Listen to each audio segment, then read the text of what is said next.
Direction maintenant le village du Vernet dans les Alpes de Haute-Provence. Frédéric Michel, vous êtes sur place, vous suivez les recherches. Les ossements ont donc été découverts à 25 minutes du lieu de la disparition du petit garçon.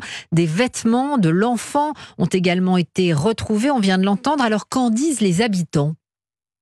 Écoutez, d'abord, peu d'habitants ont ouvert leurs portes aux journalistes. Vous imaginez bien qu'il y a une pression sur ce petit village de 130 habitants à l'année. Ils font 1000 l'été. Les fermes se portent, les portes se ferment, Mais quelques personnes ont tout de même accepté de nous parler avec un sentiment de frustration. Écoutez Mathilde.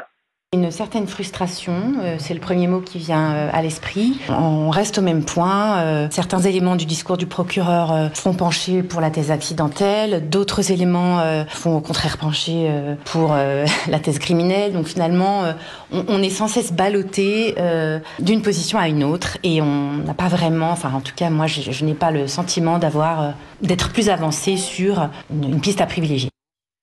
Voilà, vous l'entendez, c'est le doute qui prime aujourd'hui, ce soir, dans ce petit village des Alpes de Haute-Provence. Les autorités ont rappelé que le témoignage de la promeneuse qui a découvert ce crâne samedi dernier est fiable. Sa parole, son témoignage ne sont pas remis en doute. C'est un réflexe qu'elle a eu. Cette femme a voulu bien faire en ramassant ce crâne. Merci Frédéric Michel, correspondant d'Europe 1 en direct du Vernet dans les Alpes de Haute-Provence.